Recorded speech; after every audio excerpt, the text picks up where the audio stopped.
കൃഷ്ണായ വാസുദേവായ ഹരയേ പരമാത്മനെ പ്രണതക്ലേശനാശായ ഗോവിന്ദായ നമോ നമ.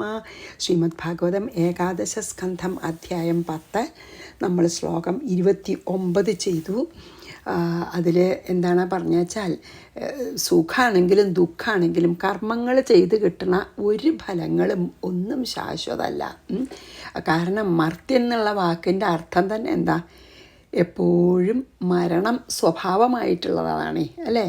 അപ്പോൾ ഈ കാലസ്വരൂപനായിട്ടുള്ള ഭഗവാൻ നമ്മുടെ പിന്നാലെ ഏത് സമയത്തും ഉണ്ട്. മരണം നമ്മളെ വിഴുങ്ങിക്കൊണ്ടിരിക്കുകയാണ്, ഓരോ മിനിറ്റും ഓരോ സെക്കൻഡും. അങ്ങനെയുള്ള മനുഷ്യന് എവിടുന്നാണ് ഒരു ശരിക്ക് ശാശ്വത സുഖം കിട്ടുക എന്ന് പറഞ്ഞ് നിർത്തി നമ്മൾ. ഇനി 30 വായിക്കാം. ഇത് മനുഷ്യന്മാരുടെ കാര്യം. ഇനി ദേവന്മാരുടെ ലോകാനാം ലോകപാലാനാം മദ്ഭയം കൽപ്പജീവിനാം ബ്രഹ്മണോപി ഭയം മത്തോ ദ്വിപരാർത്ഥപരായുഷ. ഇനിയിപ്പോൾ ദേവന്മാരുടെ കാര്യം എടുക്കുക വെച്ചാൽ അവർക്കും അവരുടെ സുഖവും അല്ലെങ്കിൽ അവർക്കും ഉണ്ട് അവസാനം. ഭഗവാന് മാത്രമേ അജനാണ്, ജനനമില്ല മരണമില്ല എന്നും ഒരുപോലെ നിൽക്കുന്നത് ആ ബോധരൂപിയായിട്ടുള്ള ബ്രഹ്മൻ മാത്രമേ ഉള്ളൂ. ബാക്കിയൊക്കെ നോക്കൂ. ലോകാനാം ലോകങ്ങൾക്കും കൽപ്പജീവാനാം കൽപ്പകാലം വരെ ജീവിച്ചിരിക്കുന്ന ലോകപാലാനാം ലോകത്തിനെ പാലിക്കുന്ന ദേവന്മാർക്കും മദ്ഭയം, അതായത് കാലസ്വരൂപനായിട്ടുള്ള ഭഗവാനെ ഭയമുണ്ട്. കാരണം അവർക്കും അന്ത്യണ്ടേ. ദ്വിപരാർത്ഥപരായുഷ, 2 പരാർത്ഥങ്ങൾ ആയുസ്സോടുകൂടിയ ബ്രഹ്മാവിനു പോലും ബ്രഹ്മാവിന് പോലും മത്തഹ എന്നിൽ ഭയം ഉണ്ട്. എന്താണതിൽ പറയണ വെച്ചാൽ, ഈ ലോകങ്ങൾക്കും ഒരു കൽപ്പം കഴിയണ വരെ ജീവിക്കണ ലോകപാലകന്മാർക്കും കാലസ്വരൂപനായ എന്നെ ഭയമുണ്ട്. അവർക്കും അവരുടെ ആ സമയം കഴിയുന്ന. ഇപ്പോൾ ഈ ദേവേന്ദ്രനാണെങ്കിൽ ആ സ്വർഗസുഖം കഴിഞ്ഞാൽ ജനിക്കണം ഭൂമിയിൽ. അഗ്നിയാണെങ്കിലും വായു, ഏത് ലോകപാലകന്മാർക്കൊക്കെ അത് ബാധകമാണ്. അവർക്കൊക്കെ എന്നെ കാലസ്വരൂപിയായിട്ടുള്ള എന്നെ ഭഗവാൻ ഭയണ്ടെന്ന് പറഞ്ഞാൽ അവരുടെ അന്ത്യത്തിനെ ഭയണ്ട. എന്നാലും 2 പരാർത്ഥം, 2 പരാർത്ഥം എന്ന് പറഞ്ഞാൽ 250 വയസ്സ്. ബ്രഹ്മാവിൻ്റെ 50 വയസ്സ് നമ്മളെ പോലെ ഒന്നല്ല കേട്ടോ. പക്ഷേ എന്തായാലും ദേവവർഷങ്ങളാണ്. അങ്ങനെ 100 വയസ്സ് വരെ 2 പരാർത്ഥം പറഞ്ഞാൽ 250 100 വയസ്സ് വരെ ആയുസ്സുള്ള ബ്രഹ്മാവിന് പോലും അത് കഴിഞ്ഞാൽ ആ മഹാപ്രളയം വന്നിട്ട് ബ്രഹ്മാവും ഭഗവാനെ ലയിക്കും. അപ്പോൾ 100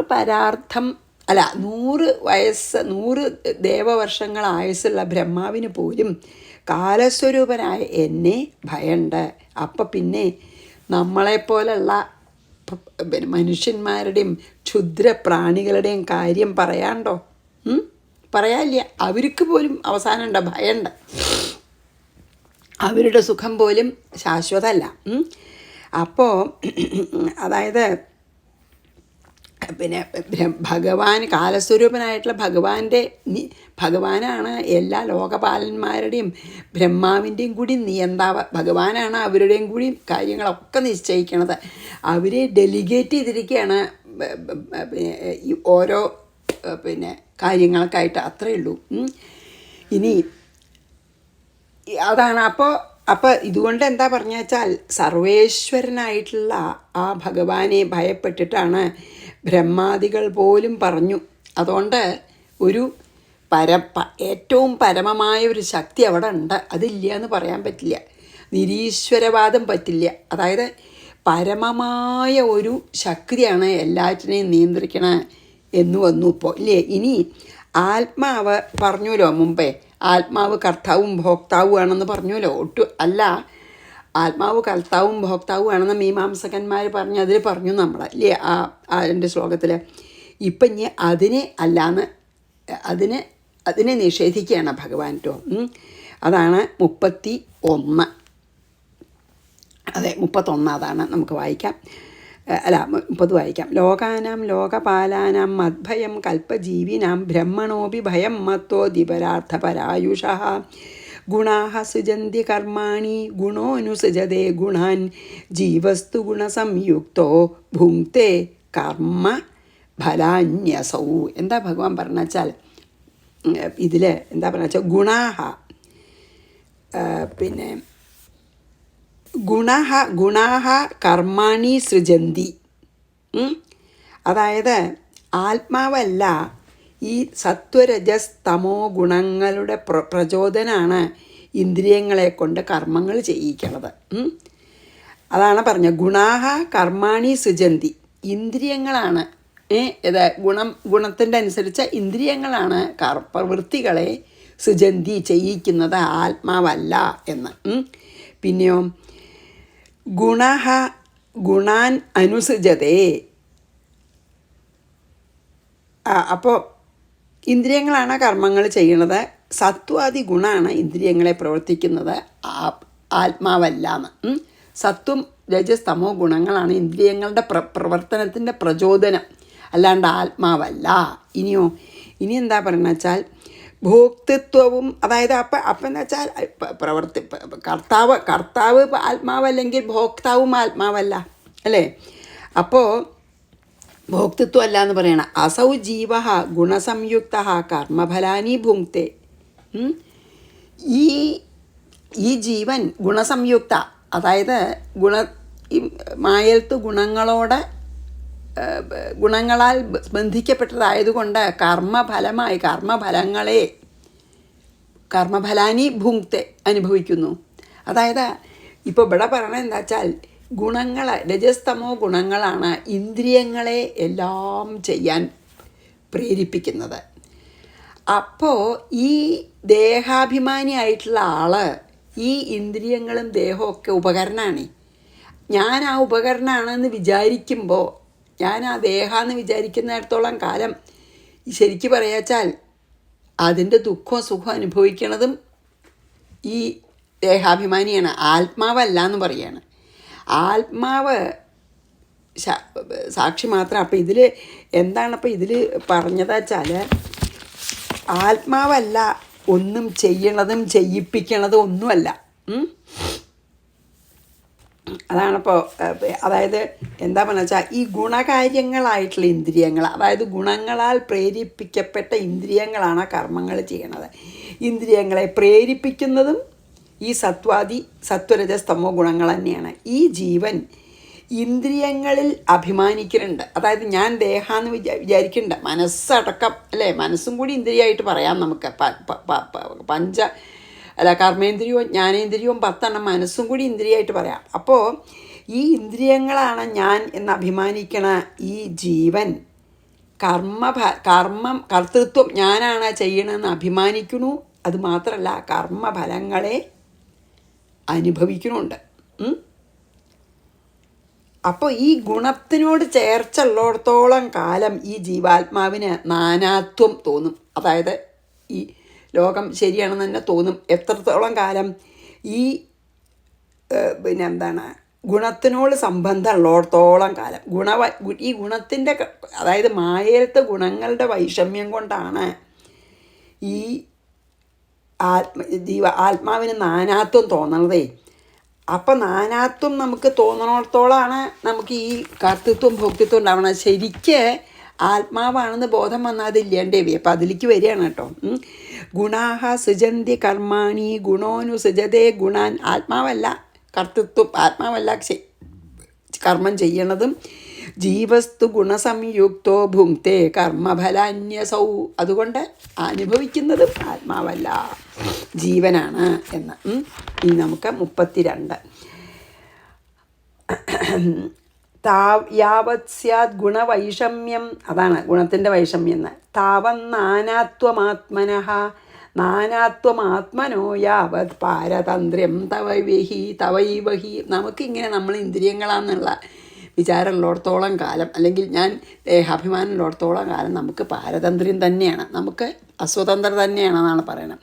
യാവത് ഏതുവരെ ഗുണവൈഷമ്യ സ്യാത്, അതായത് ഈ നാനാത്വഭേദം ദേഹേന്ദ്രിയാദികളിൽ അഹങ്കരിച്ച ഞാൻ ദേഹമാണെന്ന ദേഹവും ഇന്ദ്രിയങ്ങളുമാണെന്ന അല്ലെങ്കിൽ അങ്ങനെ വിചാരിച്ച് ഇരിക്കുന്നിടത്തോളം കാലം നാനാത്വഭേദം ഉണ്ടാവും. താവത് അതുവരെ ആത്മാവിന് നാനാത്വം ഭേദമുണ്ട്.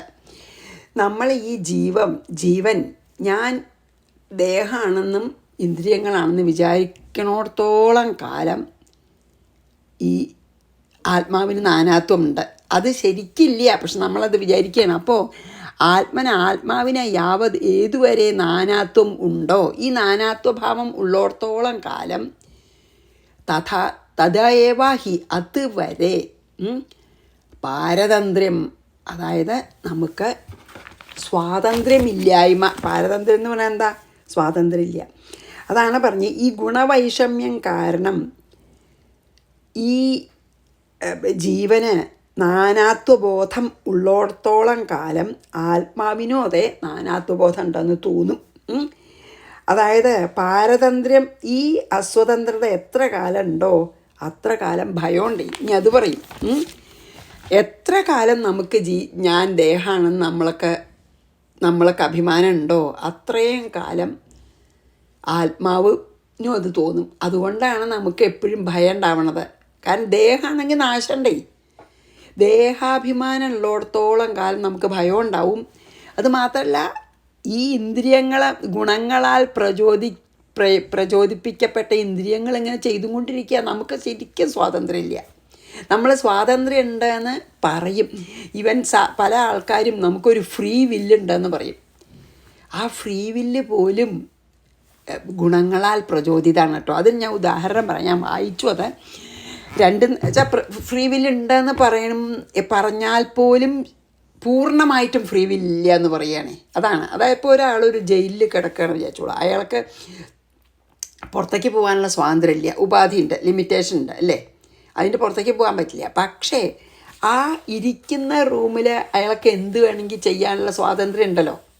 അപ്പം നമുക്ക് തോന്നും കുറച്ച് സ്വാതന്ത്ര്യം, ഫ്രീ വില്ലുണ്ട്. ഓക്കെ, പുറത്തേക്ക് പോകാൻ പാടില്ല, പക്ഷെ അതിൻ്റെ ഉള്ളിലിരുന്ന് എനിക്കിഷ്ടമുള്ളത് ചെയ്യാമല്ലോ. ശരിയാണ്, ഇൻ വൺ സെൻസ് ശരിയാണ്. പക്ഷെ തോന്നണ്ടേ ചെയ്യാൻ? തോന്നും വേണമല്ലോ. അതായത് അല്ലെങ്കിൽ എന്ത് തോന്നുന്നു എന്നനുസരിച്ചിരിക്കും. അതിൻ്റെ ഉള്ളിലിരിക്കുമ്പോൾ നമ്മുടെ വാസന അനുസരിച്ചിട്ട്, അല്ലെങ്കിൽ ഗുണങ്ങളുടെ പ്രചോദനം എന്താ ഉണ്ടാവുക എന്നറിയില്ല. അവിടെ കിടന്ന് ലഹള കൂട്ടാനാണോ ഗുണങ്ങൾ പ്രചോദിപ്പിക്കണ രജോ ഗുണപ്രധാനിയാണെങ്കിലേ അല്ല, എന്തായാലും ഞാൻ ഇങ്ങനെയൊക്കെ വന്ന് പെട്ടു, എന്നാൽ ഞാൻ കുറച്ച് ഗീത വായിക്കണം, ജയിലിൻ്റെ ഉള്ളിൽ അങ്ങനെയും വിചാരിക്കാം. സത്വഗുണപ്രധാനിയാണെങ്കിൽ, തമോ ഗുണപ്രധാനിയാണെങ്കിൽ ഫുൾ ടൈം കിടന്നുറങ്ങാം. അപ്പോൾ ഈവൻ നമ്മൾ പറയുന്ന ഫ്രീ വില്ലിൽ പോലും ഗുണങ്ങളുടെ സ്വാധീനമാണ്. അപ്പോൾ when you really think about it, നമ്മൾ പൂർണ്ണമായും അസ്വതന്ത്രരാണെന്നാണ് പറയുന്നത് കേട്ടോ. യാവത് സ്യാത് ഗുണവൈഷമ്യം താവത് നാനാത്വമാത്മനോ യാവത് പാരതന്ത്ര്യം തദൈവ ഹി യാവദസ്യ സ്വതന്ത്രത്വം താവത് ഈശ്വരതോ ഭയം യ ഏതത് സമുപാസീരംസ്തേ മുഹ്യന്തി ശുചാർപ്പിതാഹ. അതെന്താ പറയണ വെച്ചാൽ 33 എന്താ പറഞ്ഞ വെച്ചാൽ, അസ്യ ഈ ആത്മാവിന് ഏതുവരെ അസ്വാതന്ത്ര്യം, അതായത് ഈ പാരതന്ത്ര്യം, ഈ അസ്വതന്ത്രത്വം, ഈ ആത്മാവിന് ഏതുവരെ സ്വാതന്ത്ര്യം ഇല്ലയോ അല്ലെങ്കിൽ അസ്വാതന്ത്ര്യം ഉണ്ടോ, താവത് അതുവരെ ഈശ്വരിൽ നിന്നും ഭയം ഉണ്ട്. കാരണം വേറെയാണ് ഈശ്വരൻ ഞാനെന്ന് വിചാരണ്ടേ. ഞാൻ ദേഹാന്നല്ല വിചാരിക്കണേ. അപ്പോൾ ഈശ്വരൻ നിന്ന് ഭയമുണ്ട്, മരണഭയമൊക്കെ ഉണ്ട്. അപ്പോൾ അവർ ഏതത് ഈ ഗുണവൈഷമ്യം കൊണ്ട്, അതുകൊണ്ടുണ്ടായ കർത്തൃത്വം ഭോക്തൃത്വം കൊണ്ട് സമുപാസീരൻ സേവിക്കുന്നുവോ അവർ ശുചാർപ്പിത ദുഃഖം അറിഞ്ഞവരായി ഭവിച്ച് മുഹ്യന്തി മോഹിക്കപ്പെടുന്നു. അപ്പോൾ എന്താണ് ഇതിൽ ഈ ഒരു ഇതിലെന്താണ് പറയണ വെച്ചാൽ, ഈ പാരതന്ത്ര്യം അല്ലെങ്കിൽ അസ്വതന്ത്രത എത്ര കാലം ഉണ്ടോ അത്ര കാലം ഭയമുണ്ട്. അതുകൊണ്ട് ഈ ലോകത്തിന് സത്യമാണെന്ന് പറഞ്ഞ് ഉപാസിക്കുന്നവർ തീർച്ചയായിട്ടും ദുഃഖത്തിൽ മുങ്ങി മോഹിതരായി തീരുന്നു എന്ന് സംശയമില്ല എന്നാണ് പറയുന്നത്. അതാണ് ശരിയല്ലേ. എന്തറിയോ, ഈ ആത്മാവിന് എത്ര കാലം ദേഹമാണെന്നുള്ള വിചാരം ഉണ്ടോ ഈ ജീവന്, ഞാൻ എത്ര കാലം ഈ പിന്നെ ദേഹാഭിമാനം ഉണ്ടോ അത്ര കാലം അസ്വതന്ത്രതയാണ്, പാരതന്ത്ര്യമാണ്. എത്ര കാലം പാരതന്ത്ര്യം ഉണ്ട്, അല്ലെങ്കിൽ അസ്വതന്ത്രം ഉണ്ട്, അല്ലെങ്കിൽ സ്വാതന്ത്ര്യം ഇല്ലായ്മ ഉണ്ട്, അത്രയും കാലം ഈശ്വരന് ഭയമുണ്ട്. ഞാൻ ദേഹാന്നാണ് വിചാരിക്കണേ, ഈശ്വരൻ വേറെയല്ലേ. ഞാൻ ആ പരമാത്മാവ് തന്നെയാണെന്ന് പറഞ്ഞാൽ എനിക്ക് നാശമില്ല. ഞാൻ പരമാത്മാവല്ല, ഞാൻ ഈ ദേഹമാണെന്ന് പറയുമ്പോൾ നാശമുണ്ടല്ലോ, ദേഹത്തിന് നാശമുണ്ടല്ലോ. അപ്പോൾ അങ്ങനെ ഈ ലോകത്തിനെ അങ്ങനെ സ്നേഹിക്കുന്നവരെ യഥാർത്ഥമായി കണ്ട് സ്നേഹിക്കുന്നവർക്ക് ദുഃഖം ഉറപ്പാണ്. അവരാണേ നമ്മൾ മായാമോഹിതർ എന്ന് പറയുന്നത്. അപ്പം ഒരേ ഒരു സർവേശ്വരനേ ഉള്ളൂ. അത് മായക്കൂടെ പലതായിട്ട് നമ്മൾ കാണുകയാണെന്ന് മനസ്സിലാക്കാത്തിടത്തോളം കാലം നമുക്ക് ബുദ്ധിമുട്ടാണ്. അതാണ് പറഞ്ഞത്. ഈ പ്രവൃത്തിമാർഗം തന്നെ, അതായത് ഈ ലൗകിക സുഖങ്ങൾക്ക് വേണ്ടി ആരിങ്ങനെ പിന്നാലെ ഓടി ഓടി തളരുന്നു, അവർക്ക് ദുഃഖപീഡിതരായിട്ട് അവർ മായാമോഹിതരായിട്ട് തന്നെ ഇരിക്കും. യാവസ്യാസ്വതന്ത്രത്വം താവതീശ്വരതോ ഭയം യ ഏതത് സമുപാസീരം സ്തേ മുഹ്യന്തി ശുചാർപ്പിതാഹ. ഈ കാണുന്ന ദൃശ്യപ്രപഞ്ചം ശരിക്കും പറയാച്ചാൽ മായാമയാണെന്ന് പറയണം ഒന്നും കൂടിയും ഭഗവാൻ. ഇത് ശരിക്കുള്ളതല്ല, നമുക്ക് തോന്നുകയാണെന്ന് പറയണം. കാല ആത്മ, അതായത് നമുക്ക് ദേഹാഭിമാനം ഉള്ളിടത്തോളം അത് തോന്നും, അതേ ഉള്ളൂ. കാല ആത്മാഗമോ ലോക സ്വഭാവോ ധർമ്മ ഏവ ച ഇതി മാം ബഹുധാ പ്രാഹുർ ഗുണവ്യതികരേ സതി. 34 ഗുണവ്യതികരേ സതി, അതായത് മായയുടെ ക്ഷോഭം ഉണ്ടാവുമ്പോഴാണ്, അതായത് ഗുണങ്ങൾ സൃഷ്ടിയൊന്നും ഇല്ലാത്തപ്പോൾ നമ്മൾ പറഞ്ഞല്ലോ ഇത് മൂന്നും ഈക്വലിബ്രിയത്തിലാണ്, സമതുലിതാവസ്ഥയിലാണ്. അപ്പോൾ ഒന്നും നടക്കണില്ല എന്ന് പറഞ്ഞല്ലോ. എപ്പോഴാണ് മായ ക്ഷോഭിക്കണ, അപ്പോഴാണ് മാം ഏവ എന്നെ തന്നെ കാലം ഭോഗകാലം എന്നും ആത്മാ ഭോക്ത എന്നും ആഗമ, അതായത് ഈ ഭോഗത്തിനുള്ള ഉപകരണങ്ങളെ ഉണർത്തുന്നത് ആണ് ആഗമ. ലോക സ്വഭാവ, ഭോഗസ്ഥാനമായിട്ടുള്ള ഈ സ്വർഗം എന്നും ദേവത്വം മുതലായ, അതായത് ദേവന്മാർക്ക് സ്വർഗമാണ് അങ്ങനത്തെ ഒക്കെ കാരണമായ സ്വഭാവം എന്നും ഭോഗഹാച്ച, ഭോഗത്തിന് കാരണമായിട്ടുള്ള പ്രവൃത്തി ചെയ്യുന്നവൻ എന്നും ഇതി ബഹുധ പ്രാഹു പലവിധമായിട്ട് പറയുന്നു. അപ്പോൾ ഇതിൽ 34 എന്താ പറഞ്ഞു വെച്ചാൽ ഈ ദൃശ്യപ്രപഞ്ചം നിത്യമല്ല, മായാമയാണ്. അതായത് ഉണ്ടാവണു, കുറച്ചു കാലം നിൽക്കണു. നമ്മൾ പറഞ്ഞില്ലേ എന്താണ്, ഒരു ശ്രുതിഗീതയിൽ പറഞ്ഞുല്ലോ, സമുദ്രത്തിലിങ്ങനെ പൊള്ളുണ്ടാവും അല്ലേ, വെള്ളത്തിൻ്റെ ബബിൾസ് ഉണ്ടാവും. കുറച്ച് നേരം നിൽക്കും, ചില ബബിൾസ് കുറേ നേരം നിൽക്കും, അത് കഴിഞ്ഞ് അത് പൊട്ടിപ്പോവും. പക്ഷേ ബബിളായി നിൽക്കുമ്പോഴത് സമുദ്രം തന്നെയാണ്. ഒരു ബബിളായി നിൽക്കണു കുറച്ച് നേരം. അതുപോലെ ഈ ഭഗവാനാണ് മായയിലൂടെ നമ്മളെ പലതായിട്ടൊക്കെ കാണുന്നത്. അപ്പോൾ ഇതിൽ പറഞ്ഞത് എന്താ വെച്ചാൽ, മായ ക്ഷോഭിച്ചാൽ ആദ്യം ഭഗവാൻ ഈക്ഷണം കൊടുക്കും, എനർജി കൊടുക്കുമ്പോൾ മായ ക്ഷോഭിച്ചാൽ പിന്നെ നമ്മൾ പിന്നെ എന്താണ്, എല്ലാ ഓരോ പേരുകൾ, മഹത്തത്വം അല്ലേ, അങ്ങനെ മായ ക്ഷോഭിച്ചിട്ട് മഹത്തത്വം വേർതിരിഞ്ഞു, അഹങ്കാരം. ആ ക്ഷോഭിക്കണവരൊന്നുമില്ല, അദ്വൈത ശക്തി മാത്രമേ ഉള്ളൂ. ക്ഷോഭിച്ചിട്ട് പിന്നെയാണ് ഈ പ്രപഞ്ചം മുഴുവൻ സൃഷ്ടിക്കപ്പെടുന്നത്. കുറച്ച് കഴിയുമ്പോൾ എന്താ ഉണ്ടാവണേ, പ്രപഞ്ചം സംഹരിക്കപ്പെടുന്നു, അതായത് ഭഗവാനിൽ തന്നെ ലയിക്കുന്നു. അപ്പോൾ ശരിക്കും ആ ബബിളിൻ്റെ ഉദാഹരണം പോലെയാണ്. കാറ്റൊക്കെ അടിക്കുന്ന സമയത്ത്, അതായത് ഭഗവാന്റെ ഇച്ഛയാകുന്ന കാറ്റടിക്കുന്ന സമയത്തെന്ന് വയ്ക്കുക, അപ്പോഴാണ് ഈ ഭഗവാന്റെ ശക്തി തന്നെയായിട്ടുള്ള ലോകം ഉണ്ടാവും. കുറച്ച് കഴിഞ്ഞാൽ അതങ്ങനെ ഭഗവാനിൽ ലയിക്കും. ഏതുപോലെ വെച്ചാൽ ഒരു കാറ്റടിക്കുമ്പോൾ വെള്ളത്തിൽ കുറേ ബബിൾസ് ഉണ്ടാവും, ചില ബബിൾ വേഗം ആവുമല്ലോ, കുറച്ച് നേരം നിൽക്കും, നശിക്കും. അതുപോലെ അനിത്യമാണ്. കാലേ ആത്മാഗമോ ലോക സ്വഭാവോ ധർമ്മ ഏവച. നമ്മളതിനെ ഓരോന്നൊക്കെ പറയണു, മറ്റും പല ഭാവത്തിൽ പറയും. പക്ഷേ ഒരേ ഒരു ശക്തിയാണ് യോഗമായ ശക്തി ഉപയോഗിച്ചിട്ട് പലതായിട്ട് നമ്മൾ കാണുന്നത്. മുഴുവൻ ഇവിടെ ബ്രഹ്മമല്ലാതെ അബോധമല്ലാതെ ഇവിടെ ഒന്നുമില്ല എന്ന് തന്നെയാണ് ഭഗവാൻ പറയണത്. അതുകൊണ്ടാണ് ലോകം നിത്യമല്ല പറയണതേ. അതുകൊണ്ടാണ്, കാരണം നിത്യമായിട്ടുള്ളത് എന്താണ്, ഒരിക്കലും ജനനമോ മരണമോ മാറ്റമങ്ങളോ ഇല്ലാത്തതിനാണ് നിത്യസത്യം അല്ലേ. ജനനമില്ല, മരണമില്ല, മാറ്റങ്ങളില്ല, അതിനെ പറയുള്ളൂ നിത്യം എന്നേ, അല്ലെങ്കിൽ നിത്യസത്യം തന്നെ പറയുള്ളൂ. ഇതല്ലല്ലോ, ഉണ്ടാവുന്നുണ്ട്, കുറേ കാലം നിൽക്കുന്നുണ്ട്, ഇല്ലാതെ ഉണ്ടല്ലോ. എന്ത് സാധനം നോക്കിക്കോളും നമ്മൾ ദൃശ്യ പ്രപഞ്ചത്തിലത്തെ കുറച്ചധികം കാലം നിൽക്കുന്ന മാത്രമാണ് ചിലത്. ഇപ്പം നമ്മൾ ഈയാമ്പാറ്റയുടെയൊക്കെ കണ്ടുപോയി, ഈയാമ്പാറ്റ കുറച്ച് 3.25 നാഴിക എന്നൊക്കെ പറയും, അത്ര കുറച്ചേ അതിന് ആയുസുള്ളൂ.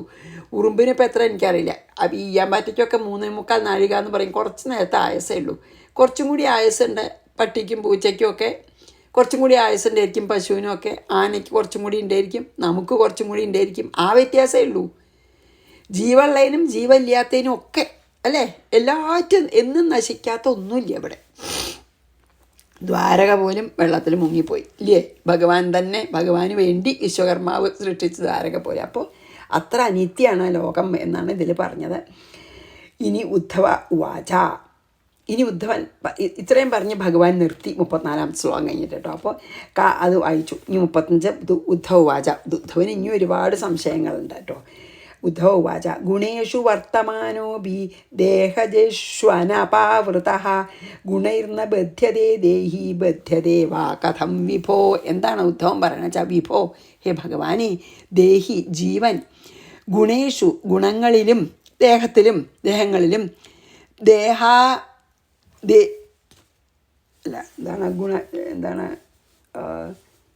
ദേഹജേഷു ഗുണേഷു, ദേഹജേഷു ദേഹത്തിൽ നിന്നും ഉണ്ടാകുന്ന പ്രവൃത്തികളിലും, അതായത് സുഖം ദുഃഖം എല്ലാറ്റിലും അർത്ഥം.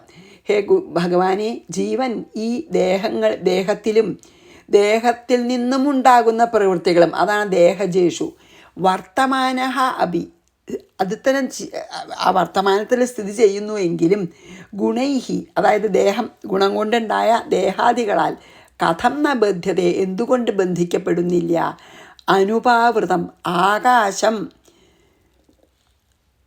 ആകാശം അനുപാവൃതം അല്ലേ, അതല്ലേ പറഞ്ഞ. അതായത് എങ്ങനെയാണ് ഈ പിന്നെ ഹേ പ്രഭോ, അനാവൃതനായിട്ടുള്ള ഈ ആത്മാവ് ഇങ്ങനെ ദേഹത്തിൽ വർത്തിച്ചിട്ടും എങ്ങനെയാണ് അതിൽ ബന്ധിക്കപ്പെടാതിരിക്കണം? ആത്മാവിന് ബന്ധമില്ല പറഞ്ഞല്ലോ, സാക്ഷി മാത്രമേ പറഞ്ഞില്ലേ. എങ്ങനെയാണ് ചിലപ്പോൾ ബന്ധിക്കണത്? ശരിക്കും ആത്മാവിന് ഒരു സംഘമില്ല എന്ന് പറഞ്ഞു ഇല്ലേ, അതാണ് ഇതിലിപ്പോൾ ചോദിക്കണം. അനുപാവൃതം, ആകാശം ആച്ഛാദിതമായിരിക്കുന്നില്ലെങ്കിൽ എങ്ങനെ, കഥം വാ, അതെ, കഥം വാ ബധ്യതേ. അപ്പം ഇതിൽ എന്താ പറഞ്ഞ വെച്ചാൽ, ഈ പിന്നെ എന്താണ്, ശരിക്കും ആത്മാവിന് ദേഹേന്ദ്രിയ ആയിട്ടുള്ള ഒരു ബന്ധം, ദേഹമായിട്ടും ഇന്ദ്രിയങ്ങളായിട്ടും ബന്ധമില്ല എന്ന് പറഞ്ഞു ഇല്ലേ ശരിക്കും. എന്നാൽ പിന്നെ എങ്ങനെയാണ് ചില സമയത്ത് ഇങ്ങനെ ബന്ധിക്കപ്പെട്ടിട്ട്, അതാണല്ലോ നമുക്ക് ഈ മായയിൽ മോഹം നമുക്ക് ദേഹം തോന്നണത് തന്നെ. അപ്പോൾ നമുക്ക് ആത്മാവാണെന്ന് തോന്നുന്നില്ല, ആത്മാവ് ബന്ധിക്കപ്പെട്ട പോലെ നമുക്ക് തോന്നും. അതുകൊണ്ടാണ് എല്ലാം ശരിയായി തോന്നണത്. അപ്പോൾ ഇങ്ങനെ ഗുണങ്ങളില്ലാത്തപ്പോഴാണോ നമുക്ക് മുക്തി, അതോ ഗുണങ്ങളുള്ളപ്പോഴാണോ മുക്തി എന്നാണ്? ഗുണങ്ങളില്ലാച്ചാൽ പിന്നെ ഒന്നും വേണ്ടല്ലോ, ആത്മാവായി നിൽക്കല്ലേ. അപ്പോൾ ഗുണങ്ങളുള്ള സമയത്ത് നമുക്ക് എങ്ങനെ ഈ ബന്ധത്തിൽ നിന്ന് മുക്തി കിട്ടും? അതാണ് ശരിക്ക് പിന്നെ ആരുടെ ചോദ്യം, പിന്നെ ഉദ്ധവരുടെ ചോദ്യം എന്താ വെച്ചാൽ, ഈ ജീവൻ ഈ ഗുണകാര്യങ്ങളായിട്ടുള്ള ശരീരത്തിൽ തന്നെ ഇരിക്കുമ്പോൾ, ഇപ്പോൾ നമ്മളെപ്പോലെ ഗുണകാര്യങ്ങളായിട്ടുള്ള ശരീരത്തിൽ ജീവൻ ഇരിക്കുമ്പോൾ എങ്ങനെയാണ് ബദ്ധനാകാതിരിക്കുക? ഞാൻ ദേഹമാണെന്ന് തോന്നാതിരിക്കുക എങ്ങനെയാണ്? അതാണ് ചോദ്യം. നമുക്കോ തന്നെയല്ലേ ചോദ്യം അല്ലേ. നമ്മളിങ്ങനെ ഇപ്പോൾ വർത്തമാനത്തിൽ ജീവിക്കുന്ന സമയത്ത് എനിക്ക് ദേഹം തന്നെ തോന്നണം, ആത്മാവാണെന്ന് അറിഞ്ഞാലും എനിക്ക് പറ്റുന്നില്ല ആത്മാവാണെന്ന് അനുഭവമാവാൻ. അപ്പോൾ ഞാൻ എങ്ങനെയാണ് ഈ ദേഹാദി ധർമ്മങ്ങളിൽ ബദ്ധനാകാതിരിക്കുക? എങ്ങനെയാണ്? ആത്മാവ് ഗുണാതീതനാണെന്ന് പറഞ്ഞല്ലോ അങ്ങ്. അങ്ങനെയാണെങ്കിൽ എങ്ങനെയാണ് ഇങ്ങനെ ദേഹബന്ധനം ഭവിക്കണത്? അതാണ് ചോദ്യം ചോദിക്കണത് കേട്ടോ. ആര്? ഉദ്ധവൻ്റെ ചോദ്യം, നമുക്കുള്ളതേ ചോദ്യം അല്ലേ. ഇങ്ങനെ നമ്മളെപ്പോലെ ദേഹാഭിമാനത്തോട് ജീവിക്കുമ്പോൾ എങ്ങനെ പിന്നെ ഇതിന്ന് മുക്തി ലഭിക്കാം എന്നാണ് ചോദിക്കണം കേട്ടോ. എങ്ങനെ, അതേപോലെ എങ്ങനെ അതൊക്കെ അഹങ്കരിക്കാത്തതാണെന്ന് വെച്ചാൽ തന്നെ എങ്ങനെ നമുക്കിതിന്ന് ഈ മുക്തി കിട്ടും? ഈ ഗുണാദി സംബന്ധമായിട്ടുള്ള ദേഹത്തുനിന്ന്, ദേഹമാണെന്ന് വിചാരിക്കാതിരിക്കാൻ. ഇനി നമുക്ക് 2 ശ്ലോകം കൂടിയുള്ളൂ. കഥം വർത്തേത വിഹരേത് കൈർവാ ജ്ഞായേത ലക്ഷണൈ കിം ഭുഞ്ജീതോത വിസൃജേച്ഛൈതാസീത വിസൃജേച്ഛൈതാസീത യാതി വാ. അതെന്താ അറിയോ? 36. കഥം വർത്തേത, അതായത് ബദ്ധനായിട്ടോ മുക്തനായിട്ടോ എങ്ങനെ ഇരിക്കാൻ പറ്റും? വിഹരേദ്വാ, എങ്ങനെ സഞ്ചരിക്കും? ഒരിക്കുമ്പോൾ എനിക്ക് ഈ ദേഹാഭിമാനം ഉണ്ടാകുമ്പോൾ എങ്ങനെ ഞാൻ മുക്തനായിട്ടിരിക്കാൻ പറ്റും? അല്ലെങ്കിൽ എങ്ങനെയാണ് ഈ ആത്മാവ് ബദ്ധനാവണത്? കൈഹി ലക്ഷണൈഹി ജ്ഞായേത, എങ്ങനെ അറിയാം ഒരു ഒരു ബദ്ധനും മുക്തനും വേറെ എങ്ങനെ അറിയാൻ പറ്റും? കിം ഭുഞ്ജീത, എങ്ങനെ അയാൾ ഭക്ഷണം കഴിക്കും, എങ്ങനെ സഞ്ചരിക്കും? ഉദവിസൃജേത്, അഥവാ എങ്ങനെ മലവിസർജനം എല്ലാവരെ പോലെ ചെയ്യുമോ മുക്തൻ? ചെയ്യാതിരിക്കുമോ? ശയീത, എങ്ങനെ കിടക്കും? ആസീത, എങ്ങനെ ഇരിക്കും? യാതിവ, എങ്ങനെ നടക്കും?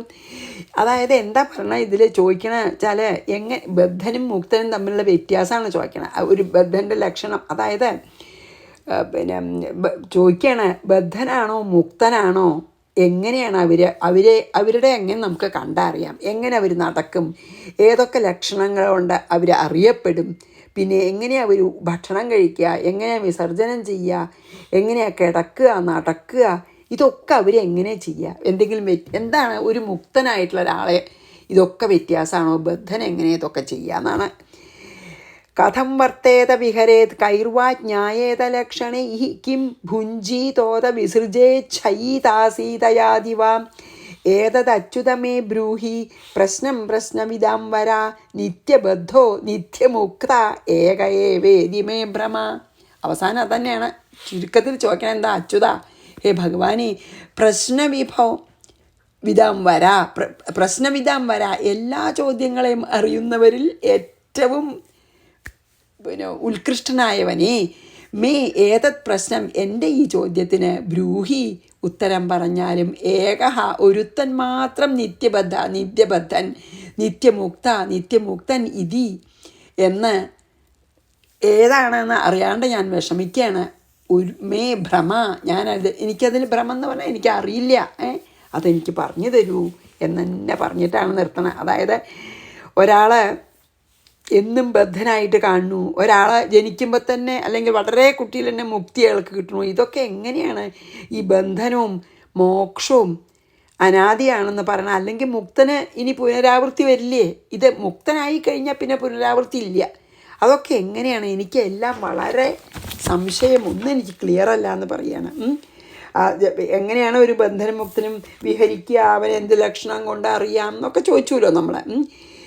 എന്നിട്ട് പിന്നെ ചോദിക്കുകയാണ്, ഹേ, എല്ലാ സംശയവും നിവാരണം ചെയ്യാൻ ശക്തിയുള്ള ഭഗവാനെ, അതാണ് എല്ലാ സംശയവും പറഞ്ഞില്ലേ, എല്ലാ സംശയത്തിനും ഒരു ഉത്തരമുള്ള ഭഗവാനെ, ഒരേ ആൾ തന്നെയാണ് നിത്യമുക്തനും നിത്യബദ്ധനെന്ന് പറഞ്ഞാൽ അത് എനിക്ക് മനസ്സിലാവണില്ല എന്ന്. അതെ, ഒരേ ആൾ തന്നെ ഇത്ര കാലം ബദ്ധനായിരുന്നു, കുറച്ച് കഴിഞ്ഞാൽ ആൾക്ക് മുക്തനാവാം. ഒരു മനോഭാവമേ വേണ്ടൂ, അല്ലേ? അനുഭവമേ വേണ്ടൂ.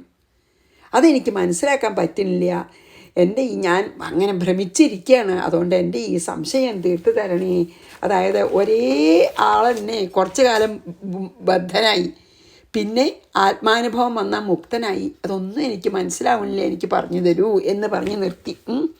ബന്ധവും മോക്ഷവും അനാദിയാണെന്ന് പറയും, അല്ലേ?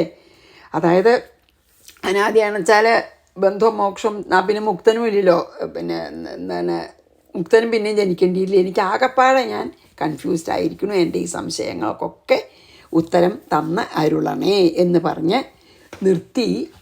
പിന്നെ ഇതിൽ അപ്പോൾ നമുക്ക് ഈ ഇതോടെ 10-ാം അധ്യായം കഴിഞ്ഞു കേട്ടോ. ഇത് ശ്രീമദ് ഭാഗവതേ മഹാപുരാണേ 10-ാം അധ്യായം സമാപ്തം.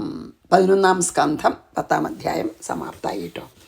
അപ്പോൾ ഇവിടെ നിർത്താം. ശ്രീകൃഷ്ണാർപ്പണമസ്തു. സർവത്ര ഗോവിന്ദനാമ സങ്കീർത്തനം. ഗോവിന്ദ ഗോവിന്ദ.